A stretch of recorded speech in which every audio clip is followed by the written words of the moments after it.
Hello class, I'm Instructor Hollon, and this lecture is on problems with utilitarianism. Recall that utilitarianism generally says that we should we should pursue the action that produces the greatest amount of happiness or pleasure for the greatest number of people. So with that key general definition in mind, let's look at some of the problems with utilitarianism. The first problem is called the problem of the incalculability of the effects of our actions in the future.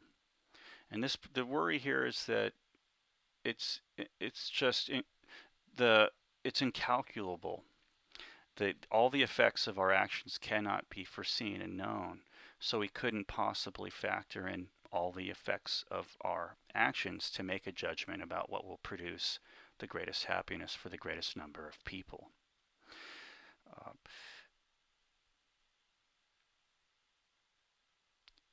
That would be a really difficult task to do, even theoretically, if we can do that. And we don't have the time it takes to do that in real life situations as well. But we can think of situations where it seems pretty clear that an action in the immediate circumstances will produce greater happiness or lessen harm, correct? So there is some justification, I think, still to apply utilitarianism here. And I think the concern will be more, it sounds like the act utilitarian can try to focus on the more discernible immediate effects. And that makes sense. But if only effects matter, it sounds like we're kind of cheating with theory because we really don't know all the consequences of our actions, and maybe doing something good in one situation and in one context ends up producing greater harm for the whole human population down the road, hundreds of years down the road. It's just impossible to calculate all the effects of our actions. And so this remains a problem, I think, for both act and rule utilitarianism. So let's look at the second problem, the problem of relevant beings. This is related. This problem is related to the first one, and the problem is that utilitarianism provides no grounds for constraining moral judgment to human beings. Why should the pains and pleasures of non-human animals not be considered? Focusing on a human nature violates, you might say, well, they're not human, but focusing on a human nature violates the moral aim, because then it introduces something beyond utilitarianism to say that humans are special and they're the only ones who should be considered, right? This is Singer's argument from speciesism, and so that it reveals a clear prejudice on the part of some utilitarians if we only include humans in our calculations. Why shouldn't we be concerned with animal pain and suffering just as much? So the rule utilitarian here, I think, can try to take advantage of Mill's distinction between different types of pleasure. Mill distinguished a base pleasure from higher qualitative types of pleasure, and there he's thinking like, say, after you have a drink of wine or two at dinner, you might feel a little happy and elated. That's pleasurable experience. But that doesn't seem to come close to a kind of pleasure that we experience when we are awed by great works of fine art like Michelangelo, or when we look out across the Grand Canyon or some natural phenomenon. And so Mill thinks that there's a qualitative difference there. So some types of pleasure are better or greater than others. Maybe you can, as a rule utilitarian, you might say, well, that's what makes for the distinction between human and non-human animals, right? But notice when you do that, you leave yourself, the rule utilitarian leaves themselves open to the problem in other areas still, because some moral situations won't involve those qualitative types of experiences or effects, and so then the units of pain and pleasure that you factor in your calculation when you make your utilitarian judgment will be limited only to the base units and nothing of the higher qualitative order. And so in those cases, the problem re-arises.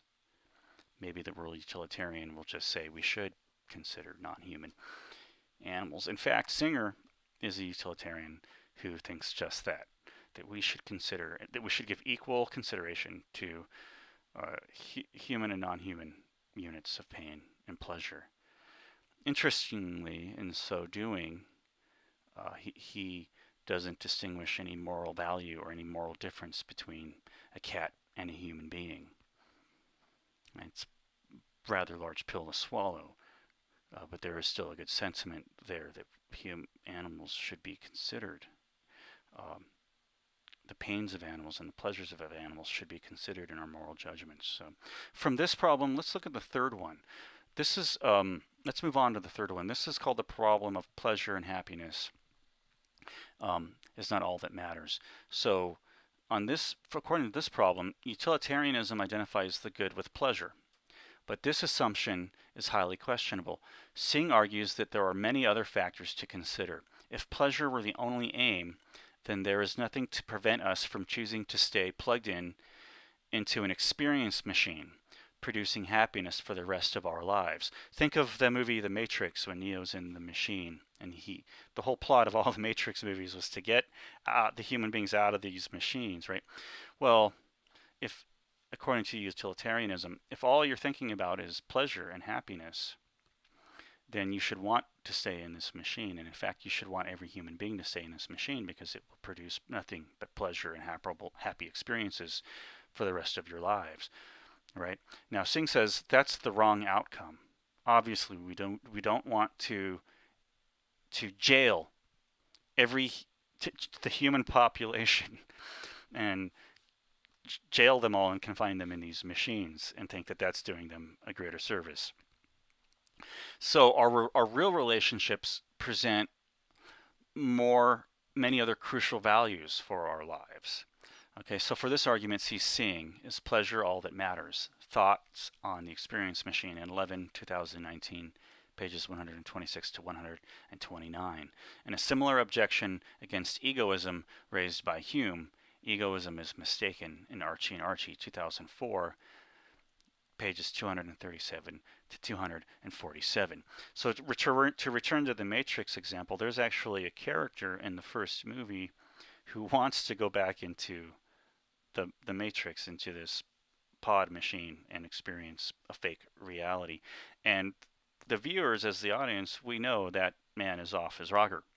So that just shows how, I think this confirms the intuition that Singh is talking about, that according to utilitarianism, we should want to place all the human population in these machines, and we see naturally that's the wrong outcome to think. We shouldn't think that way. So let's move to the fourth problem then. This one is that this problem is that utilitarianism is too demanding. Utilitarianism is too demanding because even though we may enjoy vacations and other luxuries, our money is better spent elsewhere, minimizing harm and suffering, say for charity. Okay, so utilitarianism says we should all give our money to charity and just keep enough to survive, because think of all the pain and suffering in the world that will end, all the hunger and such. But that is an overly demanding expectation to live a moral life. You don't have to live that way to be moral. The fifth problem is called the tyranny of the majority. Now this picks up with the previous objection. The government could distribute resources as they see fit in order to maximize pleasure for the majority, because it just so for the idea of aiming for the greater benefit of the majority justifies a tyrannical government, and we know that's not right. So there must be a problem then here. Let's look at the sixth then, moving on to the sixth problem, the problem of wrong intention. Utilitarianism accidentally praises and blames the wrong intentions. Imagine a scenario where a gunman enters to rob a shop. In one scenario, one of the customers named Dominic attempts to stop the robbery, but accidentally causes an innocent person to be killed in the struggle. In the second scenario, Callum attempts to hide during the robbery, but accidentally causes the robber to slip and fall unconscious until the police arrive. Okay? So utilitarianism praises Hollon and blames Dominic. But that looks like the wrong assessment.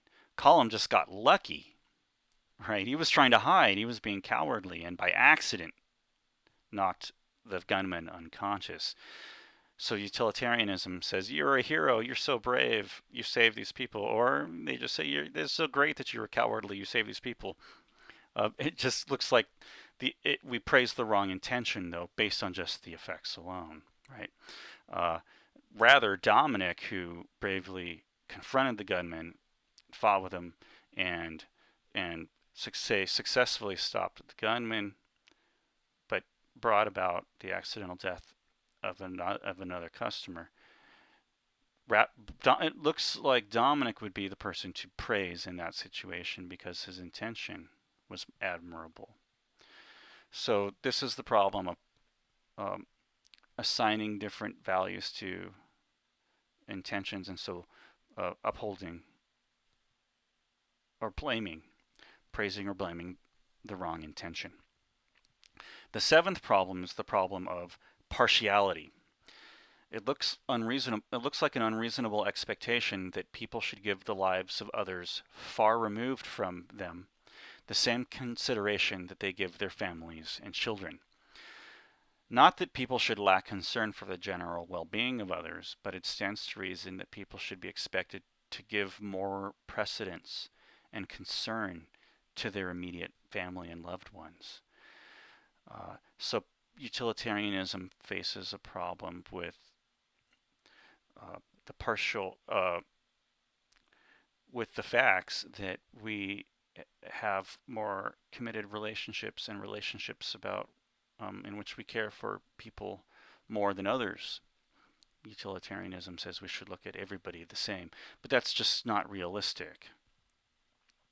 And so when we look at the eighth problem now, the problem of integrity,